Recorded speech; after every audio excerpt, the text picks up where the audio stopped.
सब कुछ है मसीह के। और एक बार फिर से परमेश्वर पिता की उपस्थिति में हिंदी के इस ऑनलाइन सर्विस में आप सबों का स्वागत है। हालेलुया। प्रभु की उपस्थिति में आज की सुबह जब हम में से हर एक लोग प्रभु की उपस्थिति में बैठे हैं, आइए हम परमेश्वर को ताली को जरा महिमा करें। हालेलुया।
हाले तेरे तुल्य कोई नहीं पिता परमेश्वर, हम धन्यवाद करते हैं। Hallelujah Jesus. इसलिए प्रभु खुशी आनंद के साथ आज की शुभ पवित्र आराधना पिता पर महिमा करते प्रभु, तेरे गीतों को हम गाते। Hallelujah hallelujah Jesus. धन्यवाद धन्यवाद पिता। हालेलुया। ताली बजा के स्तुति करो, यीशु मसीह की महिमा गाओ। ताली बजा के स्तुति करो, यीशु मसीह की महिमा गाओ। जय जयकार करो, जय जयकार करो, जय जयकार करो, जय जयकार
प्रेज द लॉर्ड। परमेश्वर की स्तुति हो। और आज के इस समय में हम आप सभी मिलकर के उस परमेश्वर के वचनों को सुनने पर हैं जो हमारे लिए बड़े ज़रूरी हैं। और आज मैं बातचीत कर रहा हूँ परमेश्वर की आराधना क्यों करके हम परमेश्वर की आराधना करें।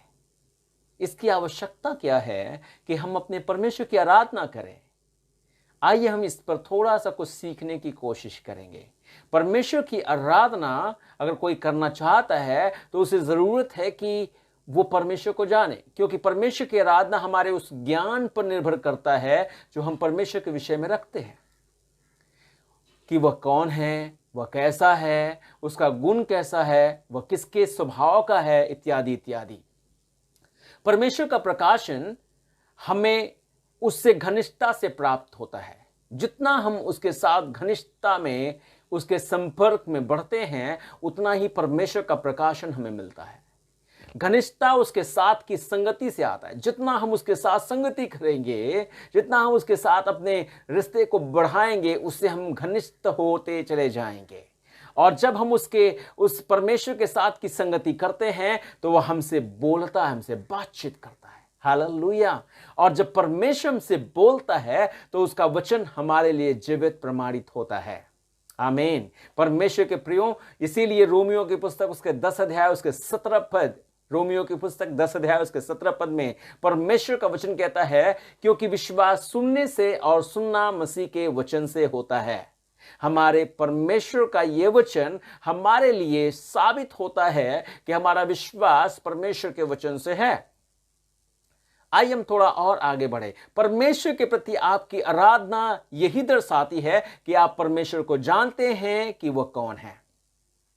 यूहन्ना की पुस्तक उसके 4 अध्याय 20 से लेकर 24 पद, यूहन्ना की पुस्तक 4 अध्याय 20 से लेकर 24 पद में इस प्रकार से लिखा हुआ, जब यीशु मसीह सामरी औरत से या सामरी स्त्री से बातचीत कर रहे थे, जिसने 5 पति किया था और 5वां पति भी उसका नहीं था, और यीशु मसीह ने जब उसको ये जवाब दिया था, तब उस औरत ने प्रभु यीशु मसीह से इस प्रकार से कहा, हमारे बाप दादों ने इसी पहाड़ पर आराधना की और तुम कहते हो कि यह जगह जहां आराधना करनी चाहिए यरूशलेम में है। यीशु ने उससे कहा, हे नारी, मेरी बात का विश्वास कर कि वह समय आता है कि तुम न तो इस पहाड़ पर पिता की आराधना करोगे, न यरूशलेम में। तुम जिसे नहीं जानते उसकी आराधना करते हो, और हम जिसे जानते उसकी आराधना करते हैं, क्योंकि उद्धार यहूदियों में से है। परंतु वह समय आता है जब, और अब भी है, जिसमें सच्चे भक्त पिता की आराधना आत्मा और सच्चाई से करेंगे, क्योंकि पिता अपने लिए ऐसे आराधकों को ढूंढता है। परमेश्वर आत्मा है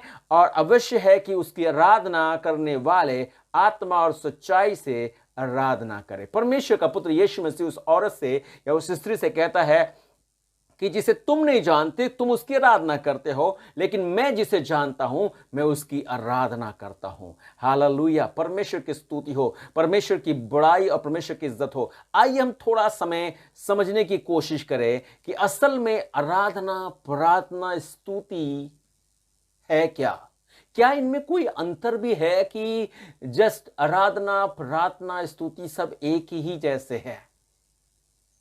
थोड़ा ध्यान देने की कोशिश करेंगे। अगर कोई कहता है कि मैं प्रार्थना करता हूं तो प्रार्थना इस प्रकार से होती है, प्रभु मेरी आत्मा की रक्षा कीजिए, ये प्रार्थना है। दूसरा, अगर कोई कहता है कि प्रभु मैं धन्यवाद करता हूं कि आपने मेरी आत्मा को बचाया, मेरी आत्मा की रक्षा की, ये तो स्तुति है। प्रियो, हमारे जीवन का सबसे परम कर्तव्य या सबसे महत्वपूर्ण बात यही होना है कि हम परमेश्वर की स्तुति करें। जबकि इस संसार में लोगों के लिए सबसे बड़ी जरूरत या सबसे बड़ी महत्वपूर्ण बात यह बन गई है कि वे धन कमाएं, आजीविका को उपार्जन करें, उद्धार पाकर स्वर्ग चले जाएं, परमेश्वर की सेवा करें। लेकिन मैं कहूंगा, मेरा विश्वास कहता है कि परमेश्वर की स्तुति करना ही सबसे अधिक महत्वपूर्ण है। हालेलुया। इसीलिए यशायाह की पुस्तक उसके 43 अध्याय उसके 7 पद, यशायाह 43 का 7वां पद अगर आप निकाल सकते हैं तो निकालें। यशायाह 43 का 7 पद, और उसमें परमेश्वर का वचन हमसे यूं कहता है, हर एक जो मेरा कहलाता है, जिसको मैंने अपनी महिमा के लिए सृजा, जिसको मैंने रचा और बनाया है, सारे लोग परमेश्वर की स्तुति या महिमा के लिए बनाए गए हैं। मैंने आपको बताया, अगर मैं कह रहा हूं कि प्रभु मेरे आत्मा की रक्षा कीजिए तो यह प्रार्थना है, और अगर मैं धन्यवाद दे रहा हूं कि प्रभु आपने मेरे आत्मा की रक्षा की तो यह स्तुति है। लेकिन तीसरा, जब मैं ये कहता हूं प्रभु तू जो कुछ है उसके लिए मैं तेरा धन्यवाद करता हूं तो यह आराधना है। प्रभु आप जो कुछ भी हैं मैं उसी के लिए आपकी आराधना करता हूं या आपको धन्यवाद करता हूं तो यह आराधना है। बाइबल में आराधना शब्द का उल्लेख कई एक अंशों में किया गया है। अगर हम पढ़ें उत्पत्ति की पुस्तक उसके 22 अध्याय उसके 5 पद में, तो अब्राहम ने अपने दासों से, जब वो परमेश्वर के कहे अनुसार अपने पुत्र को बलि चढ़ाने के लिए जा रहा था उस पर्वत पर, तो परमेश्वर के दास इब्राहिम ने अपने दासों से कहा, 5वें पद में लिखा, और उसने अपने सेवकों से कहा गदहे के पास यही ठहरे रहो, यह लड़का और मैं वहां तक जाकर और दंडवत करके फिर तुम्हारे पास लौट आएंगे। परमेश्वर की आराधना करके लौट आएंगे। मत्ती रचित सुसमाचार 2 अध्याय उसके 2 पद या 21 पद को हम देखने की 11 पद को देखने की कोशिश करें तो वहां पर भी जो जोशी प्रभु यीशु मसीह के जन्म पर उस यरूशलेम या बैतलहम में आए थे, तो वे भी ऐसी ही चाह लेकर के आए थे। और अभी हमने थोड़ी देर पहले यूहन्ना की पुस्तक 4 अध्याय उसका 20 से लेकर 24 पद पढ़ा। वहां पर प्रभु यीशु मसीह ने बताया था या बोला था कि आराधना हमें कैसे करनी है और आराधना किस प्रकार से करनी है, परमेश्वर को जानने के बाद और आत्मा और सच्चाई से आराधना करनी है। ये उल्लेख है बाइबल में आराधना के विषय में। यदि आप एक अच्छे आराधक होना चाहते हैं तो आपको परमेश्वर के साथ समय गुजारना है। आमीन। प्रार्थना में, और प्रार्थना एक ऐसा जरिया है कि हम परमेश्वर के साथ समय बिताते हैं। वचन के द्वारा हम परमेश्वर के साथ समय व्यतीत करते हैं। एक अच्छा आराधक परमेश्वर से प्रार्थना में और उसके वचन में समय व्यतीत करेगा, क्योंकि परमेश्वर का वचन परमेश्वर का भेद प्रकट करता है। परमेश्वर का भेद सिर्फ उन्हीं के लिए है जो उसके बड़े करीब हैं। सबको हम अपने भेद की बात नहीं बताते। गुप्त बातें बताना सबको हमारे लिए मुनासिब नहीं है। ठीक ऐसे ही परमेश्वर भी उन्हीं को अपने भेद की बात को प्रकट करता है जो उसके बड़े करीब है। यदि आप परमेश्वर का भेद जान जाते हैं तो आप परमेश्वर की इच्छा और उसका उद्देश्य भी जान जाते हैं। आमीन। और जब परमेश्वर की इच्छा और उद्देश्य अगर हम और आप जान जाएंगे कि परमेश्वर हमसे क्या चाहता है और उसकी इच्छा क्या है, तो ये हमारे जीने का तरीका बन जाएगा, ये हमारे जीवन की शैली बन जाती है। इसलिए आराधना जीवन की शैली है जिसको हम जीते हैं। हर पल हर क्षण हमारे जिंदगी से परमेश्वर को आराधना। आमीन। हर एक काम के द्वारा मेरे परमेश्वर को आराधना। आमीन। मेरे उठने, मेरे बैठने, मेरे चलने, मेरे फिरने, सब में परमेश्वर आराधना के योग्य ठहरे। परमेश्वर की स्तुति हो।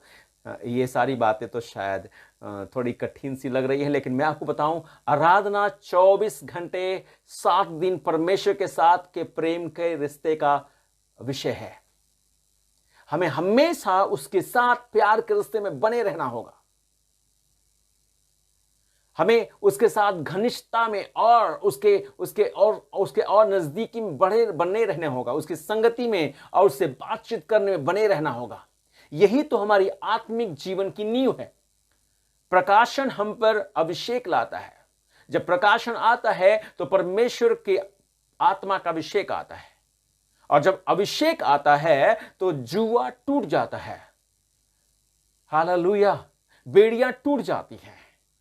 परमेश्वर का धन्यवाद हो मेरे प्रिय। जब परमेश्वर के जन पौलुस और सिलास उस जेल के अंदर परमेश्वर की स्तुति और आराधना कर रहे थे उस आधी रात को, परमेश्वर का वचन कहता है उनकी बेड़ियां खुल गईं, जेल के दरवाजे भी खुल गए। यहां तक कि वहां पर एक भूकंप आया था जिसके चलते ये बात घटी थी। परमेश्वर ने उनको रिहा किया। परमेश्वर के प्रियो, हम लोग गाते हैं स्तुति आराधना ऊपर जाती है, आशीष लेकर नीचे आती है। जब प्रकाशन हम पर आता है तो हमारे लिए अभिषेक लाता है, और जब अभिषेक आता है तो बंधन टूटते हैं, और जब बंधन टूट जाता है या जुआ टूट जाता है तो हम आजाद हो जाते हैं, और जब हम आजाद हो जाते हैं तो मैं आपको बताऊं तब चंगाई और आश्चर्यक्रम आरंभ हो जाता है।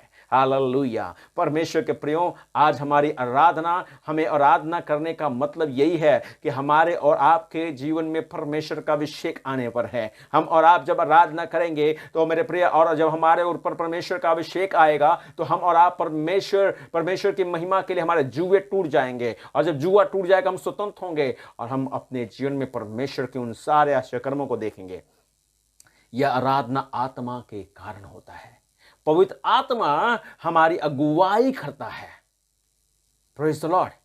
त्रिएकत्व में सबसे सरल व्यक्ति जो है वो पवित्र आत्मा है, जो परमेश्वर के वचन के अनुसार ही काम करता है। बाइबल के प्रथम 5 पुस्तकों को जब हम देखते हैं, उनका नाम इस प्रकार से है: उत्पत्ति, निर्गमन, लय व्यवस्था, गिनती और व्यवस्था विवरण। ये 5 पुस्तकें परमेश्वर का प्रकाशन है। ये साधारण रूप से परमेश्वर के विषय में बातचीत करती हैं कि परमेश्वर है कौन, और साथ ही साथ इन्हीं 5 पुस्तकों में मनुष्य के विषय भी प्रकाशित किया गया है कि वह कौन है। इन पुस्तकों में परमेश्वर का निर्देश है और मनुष्य की आखिरी सत्य को भी दर्शाया गया है। और इसके बाद बाइबल की पुस्तकें मात्र जिनको हम प्राप्त करते हैं बाइबल में, वे इतिहास हैं, कविताएं हैं, भविष्यवाणियां हैं, पत्रियां हैं और फिर प्रकाशन है। लेकिन इन 5 पुस्तकों में हम परमेश्वर का प्रकाशन प्राप्त करते हैं और मनुष्य के विषय में भी प्रकाशन प्राप्त करते हैं, उसके परमेश्वर के निर्देश को प्राप्त करते हैं, और साथ साथ में मनुष्य के अंत को भी हम देखने को पाते हैं। उसका हश्र क्या होगा उसको भी हम देखने को पाते हैं। लेकिन इन 5 पुस्तकों में परमेश्वर का संपूर्ण प्रकाशन है। आप याद रखें, यदि आप परमेश्वर को जानना चाहते हैं तो इन 5 पुस्तकों को पढ़ें: उत्पत्ति, निर्गमन, लय व्यवस्था, गिनती और व्यवस्था विवरण। मूसा की कहानी जो हम सारे जानते हैं, जब उसका जन्म हुआ तो उसके माँ बाप और वो जाति मिस्र देश की गुलामी में थे। फिरौन वहां पर राजा था, और जब इस बच्चे का जन्म हुआ तो उस समय फिरौन ने ये आदेश निकलवा दिया था कि अगर इनकी औरतों को कोई पुत्र हो तो उन्हें मरवा डालो। हर समय सैनिक तैयार रहते थे कि इब्रियों के बच्चे जन्मते ही उनके बच्चों को मार डाले। लड़कियों को रख लेते थे और लड़कों को मार डालते थे। परमेश्वर का वचन बताता है, परमेश्वर के इस जन्म के बाद उसकी मां ने एक टोकरी में, जो उसको छिपा ना सकी तो उसको टोकरी में राल लगा करके उसे कपड़े में लपेट कर नील नदी में छोड़ दिया। और वचन बताता है, बाइबल कहती है कि वो टोकरी बहते हुए राजा फिरौन की राजकुमारी के हाथ लगा और उसने मूसा को अपने बेटे के रूप में पाला। लेकिन इस कहानी को और मैं आगे आपको इसलिए बढ़ा रहा हूं ताकि हम और आप समझें कि जब परमेश्वर का जन्म मूसा राजभवन में पाला पोसा गया, बड़ा हुआ, और उसके बाद जब उसके उम्र पूरे हो रहे थे, उन्हीं दिनों में जब वो अपने लोगों की दशा को देखने के लिए बाहर निकला तो उसने देखा कि एक मिस्री इजरायली को मार रहा है, और तब उसने मिस्री को मारा और मारने के बाद मिस्री मर गया। और बाइबल बताती है कि उसने उसे बालू के अंदर ढक दिया। अगले दिन फिर जब वो बाहर निकला तो किसी ने उस पर दोष लगाया, क्या तू मुझे भी मार डालना चाहता है? और इस डर के चलते कि राजा जब जान जाएगा तो शायद मूसा के ऊपर अत्याचार करे, और तब वो मिधान देश को भाग गया और वहां पर जाकर इत्रो नाम के एक व्यक्ति के घर में वो ठहरा। और बाइबल बताती है कि वहां पर जब वो ठहर करके उसके घर में चरवाहे का काम करने लगा, उसकी भेड़ बकरियों को चराने लगा, तो 3रे अध्याय निर्गमन की पुस्तक उसके 1 पद से लेकर के 12 पद को हम अगर देखें तो परमेश्वर का वचन बताता है कि परमेश्वर ने इस मूसा को एक दर्शन दिया। परमेश्वर ने इस मूसा से बातचीत की। और इस वचन में बताता है, परमेश्वर वचन कहता है, मूसा अपने ससुर यित्रो नामक मिधान के याजक की भेड़ बकरियों को चराता था और वह उन्हें जंगल की पश्चिमी ओर हेरोम नामक पर्वत के परमेश्वर के पर्वत के पास ले गया। और परमेश्वर के दूत ने एक कटीली झाड़ी के बीच आग की लौ में उसको दर्शन दिया और उसने दृष्टि उठाकर देखा कि झाड़ी जल रही है पर भस्म नहीं होती। तीसरा पद कहता है, तब मूसा ने कहा, मैं उधर जाकर इस बड़े आश्चर्य को देखूंगा कि वह झाड़ी क्यों नहीं जल जाती। और जब वो देखने के लिए गया उस झाड़ी को, तो परमेश्वर का वचन कहता है कि परमेश्वर की आवाज उसके पास आई और उसने इस प्रकार से कहा, क्या हे मूसा, तू जहां खड़ा है वो पवित्र स्थान है, इससे अपनी जूतियों को उतार ले। और उसके बाद 7वें पद से परमेश्वर का वचन कहता है, 7वें पद से, फिर यहोवा ने कहा, मैंने अपनी प्रजा के लोगों को जो मिस्र में हैं उनके दुख को निश्चय देखा है और उनकी जो चिल्लाहट परिश्रम करने वालों के कारण होती है उसको मैंने सुना है और उनकी पीड़ा पर मैंने चित्त लगाया है। और इसलिए अब मैं उतर आया हूं कि उन्हें मिस्रियों के वश से छुड़ाऊं और उस देश में निकालकर एक अच्छे और बड़े देश में, जिसमें दूध और मधु की धाराएं बहती हैं, अर्थात कनानी, हित्ती, एमोरी, परिज्जी, हिब्बी, यबूसी लोगों के स्थान में पहुंचाऊं। इसलिए अब सुन, इजरायलियों की चिल्लाहट मुझे सुनाई पड़ी है और मिस्रियों का उन पर अंधेर करना भी मुझे दिखाई पड़ा है। इसलिए आज मैं तुझे फिरौन के पास भेजता हूं कि तू मेरी इजराइल प्रजा को मिस्र से निकाल ले आए। क्या करने के लिए निकाल ले आए? क्या करने के लिए हमारा छुटकारा हो? क्या करने के लिए हम मुक्ति को प्राप्त करें? क्या करने के लिए हमें और आपको आनंद जीवन दिया जाए? क्या करने के लिए हमारा उद्धार हो जाए? मेरे भाई बहन, क्यों करके हमारे जिंदगी में ये सारी बातें हो? क्यों करके हमें और आपको हमारी चंगाइयां हो जाएं? इसके विषय में मैं आपको बताऊं। इसमें परमेश्वर का वचन कहता है, प्रभु ने कहा, तू मेरी प्रजा को, जिसको मैं चाहता हूं उसको तू छुड़ा करके ले आए। और उसके बाद 11 और 12 पद में परमेश्वर वचन कहता है, परंतु मूसा ने परमेश्वर से कहा, मैं कौन हूं जो फिरौन के पास जाऊं और इस्राएलियों को मिस्र से निकाल ले आऊं? उसने कहा, निश्चय मैं तेरे संग रहूंगा और इस बात का कि तेरा भेजने वाला मैं हूं तेरे लिए चिन्ह होगा कि जब तू उन लोगों को मिस्र से निकाल चुके तब तुम इसी पहाड़ पर परमेश्वर की उपासना करोगे। हालेलुया, परमेश्वर की महिमा हो। मेरे भाई बहन, जब गुलामी में थे परमेश्वर के लोग, जब जंजीरों में जकड़े हुए थे, जब बंधन उनके चारों तरफ से उनके लिए खतरनाक था, तो परमेश्वर ने उन दिनों में काम किया था।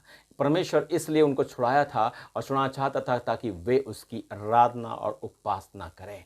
ओ मेरे प्रिय, आज परमेश्वर, हमारा परमेश्वर हमसे और आपसे चाहता है कि हम और आप भी इस बात को जानें, जिसने हमें और आपको छुड़ाया है। बड़े आराम से हम लोग गाते हैं और बड़े आनंद करके हम लोग गाते हैं, यीशु ने हमें छुड़ाया है पापों के जाल से, यीशु ने हमें बचाया है शैतान की चाल से। तो गाओ हालेलुया, तो गाओ हालेलुया, तो गाओ हालेलुया, तो गाओ हालेलुया। परमेश्वर ने मूसा को ये बात कही थी, इसलिए मेरे लोगों को छुड़ा ला ताकि वे मेरी आराधना करें। ओ मेरे प्रिय, परमेश्वर चाहता था कि उसके लोग, परमेश्वर के लोग जो परमेश्वर से विमुख हो गए थे, परमेश्वर से दूर चले गए थे, परमेश्वर की आज्ञा को मानने से विमुख हो गए थे, वो चाहता था कि उसके लोग उस परमेश्वर को पहचानें। और इसीलिए परमेश्वर ने कहा कि मेरी प्रजा को मेरे पास ला ताकि वो मुझे परखें, मुझे देखें, मुझे जाने कि मैं कौन हूं और मैं कैसा हूं। इसीलिए परमेश्वर ने उस मिस्र की गुलामी से इज़राइल जाति को छुड़ाया। मिस्र के गुलामी से छुड़ाने के बाद जब परमेश्वर के लोग उस पर्वत के पास आए, परमेश्वर ने कहा, मूसा, अब मैं अपने लोगों से दूर नहीं रहना चाहता, मैं चाहता हूं कि उनके मध्य में रहूं। इसलिए मेरे लिए एक मिलाप का तंबू बना। और परमेश्वर ने जैसा जैसा मूसा से कहा था, ठीक मूसा ने वैसा ही किया। मेरे भाई बहन, परमेश्वर जैसा कहता है और हम वैसा ही करते हैं तो हम आशीष के मूल ठहरते हैं। विश्वास कीजिए, मूसा के ये कर्तव्य उसके लिए आशीष के कारण थे। परमेश्वर का वचन बताता है कि मूसा ने परमेश्वर के कहे अनुसार जो कुछ भी परमेश्वर ने कहा था, ठीक वैसा ही किया और उस तंबू का निर्माण किया। और परमेश्वर का वचन कहता है कि परमेश्वर की उपस्थिति उस तंबू पर उतरा करती थी। परमेश्वर ने कहा था मैं अपने लोगों का परमेश्वर होऊंगा, मैं उनके बीच में ठहरूंगा ताकि वो मुझे नज़दीकी से पहचानें और जान सकें और जानकर आराधना करें। मेरे भाई बहन, मैं आपसे कहना चाहता हूँ, हम और आप आराधना क्यों करें? क्योंकि हमारा परमेश्वर चाहता है, जिसने हमें छुड़ाया है, जिसने हमें बचाया है, जिसने हमारा उद्धार दिया है, जिसने हमें मुक्ति दी है, जिसने हमें चंगा किया है, हम और आप उसको जान और पहचान करके आराधना करें। बिना जाने पहचाने आराधना का कोई मतलब नहीं है। आज हम परमेश्वर के सम्मुख हैं और आज हमने सीखा है कि आराधना, परमेश्वर की आराधना क्यों करेंगे हम परमेश्वर की आराधना? वो हमारा छुड़ाने वाला परमेश्वर है, हमारा बचाने वाला परमेश्वर है, हमारे बंधनों को तोड़ने वाला परमेश्वर है, हमारी समस्याओं को हर लेने वाला परमेश्वर है। वो नहीं चाहता कि आप दुखों में पड़े रहें, वो आपके लिए मार्ग निकालने वाला परमेश्वर है और वो चाहता है कि आपका जीवन उसके अनुरूप चलने वाला हो। वो आप में अपनी इच्छा को पूरा करना चाहता है। वो चाहता है कि हम और आप उसकी आराधना करें। क्या सच में हम और आप आज इस समय में उस परमेश्वर के आराधना के बात को समझ पाए हैं? क्या हम और आप उस परमेश्वर को समझ पाए हैं? अगर थोड़ा भी अंदेशा है तो मैं आपको कहूँगा, अगले सप्ताह फिर से हम मुलाकात करेंगे और बातचीत करेंगे। क्या हम और आप अपने परमेश्वर को जानते हैं? क्या हम और आप अपने परमेश्वर को पहचानते हैं कि वो कौन है? लेकिन इसके पहले कि आइए हम और आप जितना भी जानते हैं, संदेह का विषय नहीं है। हमने और आपने अपने परमेश्वर के कार्यों को देखा है, हमें और आपको उसने छुड़ाया है, हमारे ज़िंदगियों के लिए काम किया है, हमें मुक्ति मिली है। सो हम अपने परमेश्वर को जो वो है उसके लिए उसकी आराधना करें। सबको धन्यवाद हमारे साथ इस ऑनलाइन सर्विस में जुड़े रहने के लिए। यदि आप पहली बार हमारे साथ इस सर्विस में जुड़ रहे हैं तो आपका स्वागत है। और परमेश्वर पिता के विषय में यदि आप और भी जानना चाहते हैं या फिर आपके पास प्रार्थना रिक्वेस्ट है और आप चाहते हैं कि हम आपके लिए प्रार्थना करें, या परमेश्वर ने आपके जीवन में काम किया है और आप चाहते हैं वो गवाही सबके साथ बांटना, तो स्क्रीन पे दिए गए व्हाट्सएप नंबर पे जरूर लिखें। हालेलुया। धन्यवाद उन बहन को जिन्होंने रिकॉर्डिंग करके हमें गवाही भेजी है, और उन भाइयों के लिए भी और बहनों के लिए जो अपनी गवाहियां व्हाट्सएप में भेजते हैं। धन्यवाद। इससे हम सबको बहुत आनंद होती है, खुशी होती है कि प्रभु हमारी प्रार्थना को उत्तर दे रहे हैं और हमें उत्साह मिलती है कि हम आने वाली प्रार्थना रिक्वेस्ट के लिए प्रार्थना करें। तो जरूर अपनी प्रार्थना आप लिखकर या वीडियो बनाकर हमें व्हाट्सएप में भेज सकते हैं। अपने दान, अपने दशमांश परमेश्वर के चरणों में लाने के लिए स्क्रीन पे दिए गए ऑनलाइन लिंक पे भेज सकते हैं। यदि आप चर्च आ रहे हैं तो अपने दान, अपने दशमांश प्रभु के चरणों में चर्च में आकर दे सकते हैं। परमेश्वर सबको स्वस्थ रखे, हिफाजत से रखे, अपनी खुशी और अपनी आनंद अपनी पंखों तले आपको ढांके रखें। हालेलुया। तब तक, जब तक हम आने वाले सप्ताह फिर से मिलते हैं, प्रभु की आशीष, अनुग्रह, शांति, दया